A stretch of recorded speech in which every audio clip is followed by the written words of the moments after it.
अस्सलाम वालेकुम नहमदुहु व नसल्ली अला रसूलिहिल करीम। पैरेलल सिलेबस की बातचीत आगे बढ़ाते हुए इस एपिसोड में बच्चे कमज़ोर क्यों होते हैं उसका डिस्कशन करते हैं। क्या वाकई में बच्चे कमज़ोर होते हैं? देखिए, जो बच्चे स्लो लर्नर्स होते हैं ये अल्लाह की तरफ से कुदरती एक कमज़ोरी दी जाती है उन्हें। हम उसका डिस्कशन नहीं करेंगे। उसके लिए you can approach somebody who is a psychologist, psychiatrist, और उस फील्ड के अंदर उसने स्पेशल ट्रेनिंग हासिल की है। हम बात करते हैं एवरेज बच्चों की, जो बच्चे पढ़ने में पोटेंशियल रखते हैं, 50-60% लेकर आते हैं बी ग्रेड तक। उनके बारे में उनके माँ बाप अक्सर फ़िक्रमंद रहते हैं कि ये बच्चा क्या करेगा।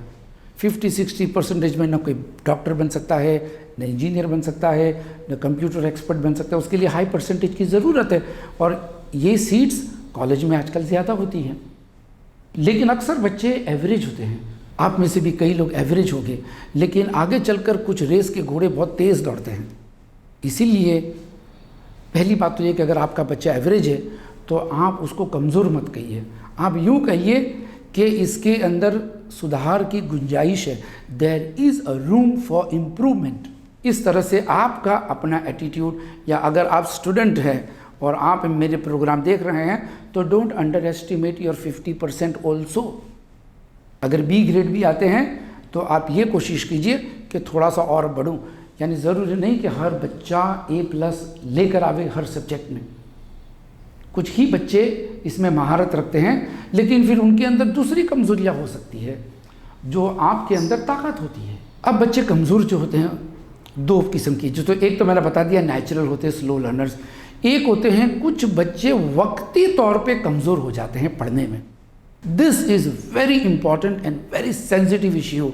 अगर आप इसको बराबर समझ लें तो आपका रवैया अपने बच्चों की तरफ, या अगर आप स्टूडेंट खुद हैं तो आपका एटीट्यूड स्टडीज़ की तरफ चेंज हो जाएगा।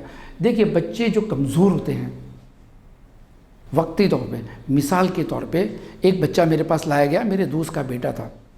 तो उसके पेरेंट्स कहते हैं कि हमारा बच्चा 7th स्टैंडर्ड तक बहुत अच्छा था, अब 8th स्टैंडर्ड के अंदर उसको प्रॉब्लम आ रही है। तो बच्चा मेरे पास लाया गया तो मैंने जब उसके केस स्टडी देखी, उसको मैंने कहा कि चलो एक चैप्टर पढ़ो इंग्लिश में। तो मालूम ये हुआ, बातचीत के दौरान मुझे ये पता चला कि बच्चे को टीचर की बात समझ में नहीं आ रही है। अब होता क्या है कि कुछ टीचर्स नॉलेज में एक्सीलेंट होती है, इनके ग्रेड्स हाई होते हैं, ये खुद बड़े टॉप एकेडमिशियंस होते हैं, लेकिन इनके कम्युनिकेशन स्किल्स में कभी कभी थोड़ी सी माजूरी होती है। कुछ लोगों की अंग्रेज़ी कमज़ोर होती है और कुछ लोग क्लियरली बात नहीं कर पाते हैं, बोर्ड पे लिख लेते हैं लेकिन बच्चों को समझा नहीं पाते हैं। तो कभी कभी एकाध टीचर ऐसी आ गई सब्जेक्ट में, किसी भी उस सब्जेक्ट में कुछ बच्चे तो समझ लेंगे जिनका अपना कम्युनिकेशन पावरफुल है, लेकिन जो बच्चों का कम्युनिकेशन स्किल्स, उनकी अपनी इंग्लिश लैंग्वेज, क्योंकि आमतौर पे पढ़ाई अंग्रेज़ी लैंग्वेज में होती है, तो जब इनकी अपनी लैंग्वेज एवरेज होती है या थोड़ी सी बिलो एवरेज होती है तो टीचर क्या कहती है वो समझ में नहीं आता है, और नतीजा ये होता है कि उस पर्टिकुलर सब्जेक्ट में वो थोड़ा सा पीछे हो जाता है, चाहे वो मैथ्स हो, साइंस हो। एक बच्चा मेरे पास था और वो बच्चा भी वैसे ही था, स्लो लर्निंग करने लगा अचानक, मतलब कि he was not able to cope. और ये 12-13 साल के बच्चों के प्रॉब्लम ज़्यादा होते हैं। तो मैंने उसे कहा कि okay, open your text book. अब बुक खोली, मैंने कहा अंग्रेज़ी बुक, इंग्लिश टेक्स्ट बुक पढ़ो। तो जब उसने पढ़ना शुरू किया तो he was fumbling, he was not able to understand the words properly. वो अल्फाज को समझ ही नहीं पा रहा था। मालूम हुआ कि उसकी इंग्लिश कमज़ोर हो गई। इस दौरान कुछ बच्चे रट रट कर इम्तिहान देते हैं और माँ बाप खुश होते हैं और ये सोचते हैं कि बच्चा होशियार है, लेकिन जब हम उनसे बच्चे के साथ पढ़ाई करते हैं और बच्चों का एनालिटिकल स्किल्स देते हैं, सब्जेक्ट्स के बारे में ज़रा सा क्वेश्चन घुमा कर पूछेंगे, बच्चा जवाब नहीं दे पाएगा। ये गलत ट्रेंड है, रटाना नहीं चाहिए, लेकिन बच्चों को समझ में आवे उस तरह से पढ़ाई होनी चाहिए। सबसे पहले मैं आमतौर पे जब भी मैं इस चीज़ पे बात करता हूँ तो मैं कहता हूँ हर बच्चे का लैंग्वेज स्ट्रांग होनी चाहिए, कम्युनिकेशन स्किल्स बच्चों की बहुत मजबूत होनी चाहिए। इंशाल्लाह कम्युनिकेशन स्किल्स के ऊपर मेरी एक पूरी सीरीज़ मैं बनाऊंगा आप लोगों की खिदमत के लिए। फ़िलहाल मैं उसको थोड़ा सा टच करता हूँ कि जब हम बात करते हैं कि बच्चों की अंग्रेज़ी अच्छी हो। मिसाल के तौर पर अगर आपका बच्चा इंग्लिश मीडियम में, आमतौर पे आजकल कॉलेज की एजुकेशन तो अंग्रेज़ी में ही होती है, तो I will talk from English perspective. अंग्रेज़ी बच्चों की अगर कमज़ोर होती है, उसकी वजह हो सकती है कि बचपन में जब हम स्कूल में जाते हैं, तकरीबन सारे बच्चे, तो स्कूल में जर्नल्स कंप्लीट करते हैं हम लोग, और उसके बाद टीचर जो बात करती है वो सुनते रहते हैं, ब्लैक बोर्ड पे जो लिखा है वो हम हमारी नोटबुक्स में लिखते रहते हैं। ये ट्रेंड है। 5 घंटा रोज़ाना स्कूल में अगर हम रहते हैं तो 5 घंटे में कितनी मिनट हम बातें करते हैं इंग्लिश में? बहुत कम। पता ये चला कि हम पेपर पे ब्रिलियंट है। इंग्लिश लिटरेचर का एक स्टूडेंट मेरे पास, एक्स्ट्रॉर्डिनरी उसका परफॉर्मेंस, वो ग्रामर में मास्टर था, लेकिन जब वो बात करता था तो अंग्रेज़ी में बात नहीं कर पाता था, लेकिन लिखने में बहुत उम्दा। मालूम हुआ कि बातचीत की प्रैक्टिस स्कूलों में नहीं होती है। प्राइमरी लेवल तक ओरल एग्ज़ाम्स होते हैं, पोइट्री रेसिटेशन होती है, स्टोरी टेलिंग होती है, रीड अलाउड के क्लासेस होते हैं, लेकिन जैसे ही सेकेंडरी स्कूल में हम दाखिल होते 4th 5th ग्रेड के बाद ये सिलसिला बंद हो जाता है। पूरा साल भर टीचर चिल्लाती है कीप क्वाइट, और हम साल भर खामोश रहते हैं। और उसके बाद साल ख़त्म हो जाता है, स्कूल ख़त्म हो जाती है, कॉलेज में भी जर्नल कंप्लीट्स करते रहते हैं, क्योंकि ओरल एग्ज़ाम्स तो होती नहीं, तो लैंग्वेज की तरफ तवज्जो नहीं जाती है, और वही कमज़ोरियाँ ज़िंदगी भर साथ निभाती है, पीछे पड़ जाती है ये कमज़ोरी। इसीलिए बहुत सारे तबके, बहुत सारे बच्चे जब इंटरव्यूज़ में जाते हैं, इनका CV बड़ा इम्प्रेसिव होता है, ये ईमानदार भी होते हैं, हम्बल होते हैं, लेकिन बातचीत करने में बड़े कमज़ोर होते हैं। तो बहुत सारे अच्छे बच्चे अच्छी नौकरियों से महरूम हो जाते हैं, और बहुत सारी कंपनीज़ अच्छे कैंडिडेट से महरूम रहती है। क्यों? कि स्टूडेंट्स और कैंडिडेट्स के अंदर कम्युनिकेशन स्किल्स नहीं था, बातचीत के अंदाज पे कोई मेहनत नहीं हुई right from the school days.